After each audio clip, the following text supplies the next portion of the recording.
평화를빕니다. 오늘은 프란시스칸 시민경제 또는 프란시스칸 사회경제법을 확인하거나 그와 결을 같이 하는 교회의 가르침을 일별해 보고자 합니다. 1891년에 반포된 교황 해칙 새로운 사태로부터 시작해서 가톨릭 교회는 노동자 문제, 사회 체계, 사회 발전, 경제, 환경 문제 등에 관해서 고민하고 다루어 왔습니다. 가톨릭 교회 역시 심각하게 왜곡된 이 사회 경제적 맥락의 한 중간에 서 있습니다. 따라서 가톨릭 전통에 따라 잘못된 것들을 바로잡기 위해 노력해 오고 있습니다.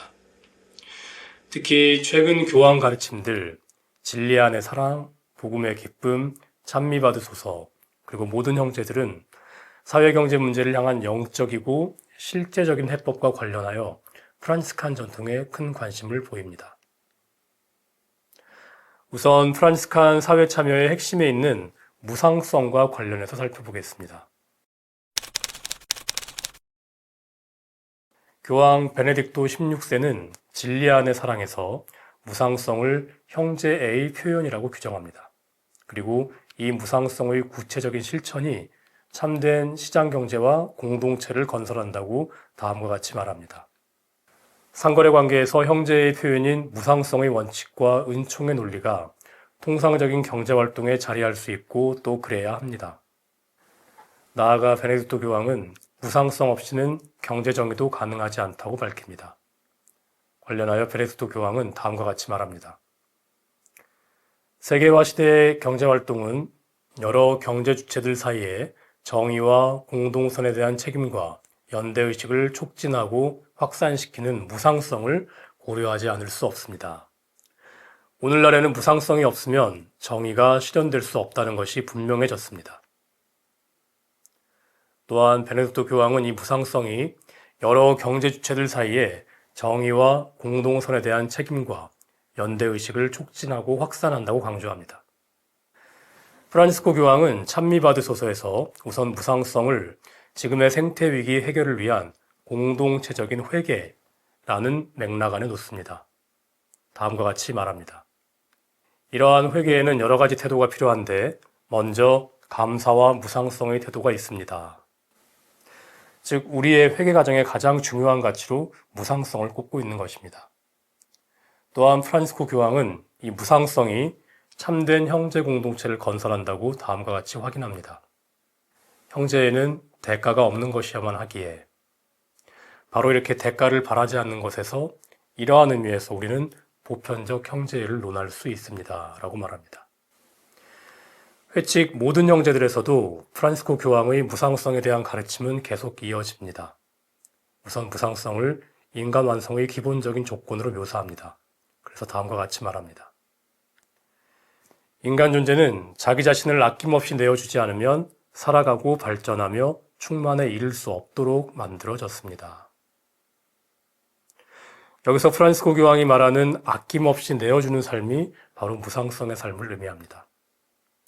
나아가서 형제적 무상성이 부재한 삶은 우리가 준 것과 그 대가로 돌려받는 것을 끊임없이 저울질하는 숨가쁜 상거래 형태를 취하게 된다고 경고합니다. 항상 무상으로 주시는 하느님을 닮을 것을 권고합니다. 이렇게 베네딕토나 프란시스코 교황 모두 무상성을 형제 공동체성을 확보하는 주요 추동력으로 보고 있습니다. 특별히 베네딕토 교황은 명확하게 경제 분야에서 무상성의 원칙을 강조합니다. 그래서 2009년에 반포된 사회회칙 진리 안의 사랑은 프란시스칸 무상성과 형제성 원칙이 처음으로 경제 문제에 적용된 회칙으로 평가받고 있습니다. 지금부터는 중세 프란시스칸들이 추구하고 실행했던 모두를 포함하는 경제 공동체와 경제활동 안에서의 형제 공동체성 실현 또는 공동선의 실현과 관련된 교회 가르침을 살펴보겠습니다. 우선 베네딕토 16세는 회칙 진리 안의 사랑에서 진정한 발전은 모든 이들이 평등하게 세계 경제 과정에 적극적으로 참여하는 것을 의미한다라고 말합니다. 그러면서 경제적 참여와 모든 사람의 안정된 고용의 중요성을 강조합니다. 프란시스코 교황 역시 찬미받으소서에서 진정한 경제 성장에 관하여 논하면서 다음과 같이 말합니다. 더 나은 소득 분배, 일자리 창출, 단순한 복지 정신을 넘어서 가난한 이들의 온전한 진보를 분명히 지향하는, 그렇게 모두를 포함하는 경제 공동체를 건설해야 한다고 말합니다. 형제 공동체성에 대한 프란시스코 교황의 메시지는 찬미바드소서에서는 이렇게 표현됩니다. 그 누구도 그 무엇도 제외되지 않는. 이렇게 우주적인 형제 공동체의 건설을 통하여 분명히 프란시스코 교황의 메시지가 표명되고 있으며 모든 형제들에서는 다음과 같이 표현됩니다. 실제로 우리 경제사회 체제가 단 한 명의 희생자도 만들지 않고 한 사람도 저버리지 않을 때에만 우리는 보편적 형제의 축제를 경축할 수 있습니다. 이러한 형제 공동체성의 원리는, 즉 공동선의 원리는 단 한 사람도 포기하지 않고 누구나 사회경제 체계 안에서 살아가는 것입니다.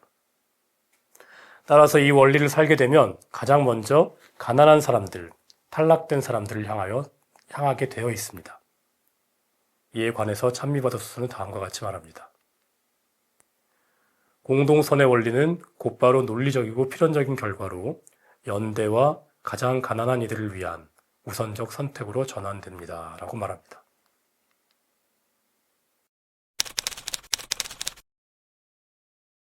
둔스 스코투스와 시에나의 베르나르디노가 강조하는 프란스칸적인 사유재산의 개념 역시 교황 프란시스코의 가르침에서 여러 번 나타나고 있습니다. 스코투스와 베르나르디노는 사유재산을 인간 실정법, 즉 우연법에 따라서 제정된 것으로 이해하고 있습니다. 따라서 불변의 법칙이 아니라 변화 가능한 법인 것입니다. 왜냐하면 궁극적으로 모든 것이 하느님에게만 속해 있다는 법칙이 파기되지 않았다고 보았기 때문입니다. 따라서 사유재산은 보장되어야 하지만 하느님의 뜻과 공동선보다는 앞서는 그런 절대적인 가치를 가질 수는 없습니다. 프란시스코 교황은 찬미바드소서에서 사유재산을 논하면서 이렇게 말합니다. 재화의 사적 소유는 그 재화를 보호하고 증진하여 공동선에 더 잘 이바지할 수 있을 때에 정당화된다고 말합니다. 이렇게 말씀하시면서 프란시스칸 전통의 논조와 결을 같이 합니다. 이 같은 프란시스코 교황의 시각은 회칙 모든 형제들에서도 다음과 같이 선언됩니다. 그리스도교 전통은 사유재산권을 절대적이거나 침해할 수 없는 것으로 인정한 적이 없으며 모든 형태의 사유재산의 사회적 기능을 강조하였습니다.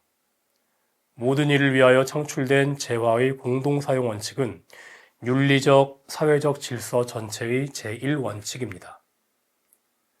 사유재산권은 창출된 재화의 보편 목적의 원칙에서 나온 2차적 자연권으로만 여겨질 수 있습니다. 라고 말합니다. 이러한 교황의 사유재산권에 대한 시각은 모든 형제들 124항에서 다음과 같이 구체적으로 메아리칩니다. 적법한 사유재산과 시민권의 관점뿐만 아니라 재화의 공동 목적인 제1원칙의 관점에서 본다면 각 나라의 영토의 재화가 다른 곳에서 온 궁핍한 사람들에게도 주어져야만 하기에 각 나라는 외국인에게도 속한 것이라 말할 수 있습니다. 라고 말합니다.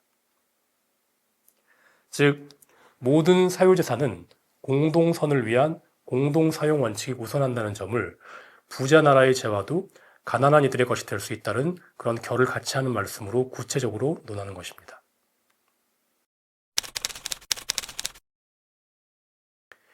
이제 시장경제와 경제활동의 참된 의미와 기능에 대한 프란스칸적인 접근과 최근 교황 가르침 간의 유사함을 살펴보겠습니다. 베네딕토 16세는 모든 통상적인 경제활동이 형제의 표현인 무상성의 원칙과 은총의 논리에 따라 이루어져야 한다고 말합니다. 이 형제성과 무상성이라는 프란스칸 원칙을 경제활동의 중심에 놓습니다. 또한 상업적 이익이 공동선이라는 목적을 위해서 사용된다면 그 상업적 이익 또한 유용하다고 말합니다. 그러나 상업적 이윤만을 유일한 목적으로 추구하는 경제행위는 거부합니다. 진리 안의 사랑에 드러나는 이러한 베네딕토 교황의 경제 이해는 중세 프란시스칸들의 상업적 이익에 대한 이해와 괴를 같이 하고 있습니다. 나아가 베네딕토는 중세 프란스칸들이 설립했던 저리 대출은행 몬테스피에타티스를 직접 언급합니다. 그리고 오늘날에도 이러한 장치가 필요함을 강조합니다. 프란시스코 교황은 복음의 기쁨을 통해 경제의 의미를 다음과 같이 정의합니다. 우리가 함께 사는 집인 이 세계 전체를 관리하는 기술로 정의합니다. 찬미받으소서와 모든 형제들에서는 기업 활동을 꼭 필요하고 고귀한 소명으로 묘사합니다. 예컨대 모든 형제들에서는 이렇게 말합니다. 기업가들의 활동은 근본적으로 부를 창출하고 모든 일을 위하여 더 좋은 세상을 만들어 나가야 할 고귀한 소명입니다. 하느님의 선물인 기업가들의 능력은 언제나 분명히 다른 이들의 발전과 특히 다양한 일자리 기회 창출을 통한 빈곤 퇴출을 지향해야 합니다. 라고 말합니다. 이렇게 프란시스코 교황은 프란시스칸 전통이 강조해온 공동선을 위한 기업가의 공적 역할과 기능의 중요성을 강조합니다. 요약하자면 최근의 교황 가르침은 중세시대에 더 포용적이고 형제적인 시장경제 공동체를 디자인하고 실행했던 프란시스칸 전통의 경제이론과 적용해서 중요한 영감을 취하고 있거나 혹은 그 결을 같이 하고 있다고 말할 수 있겠습니다. 다음 시간에는 이 프란시스칸 전통을 어떻게 오늘날 경제사회에 적용할 수 있을지 함께 고민해보는 시간을 갖겠습니다. 감사합니다.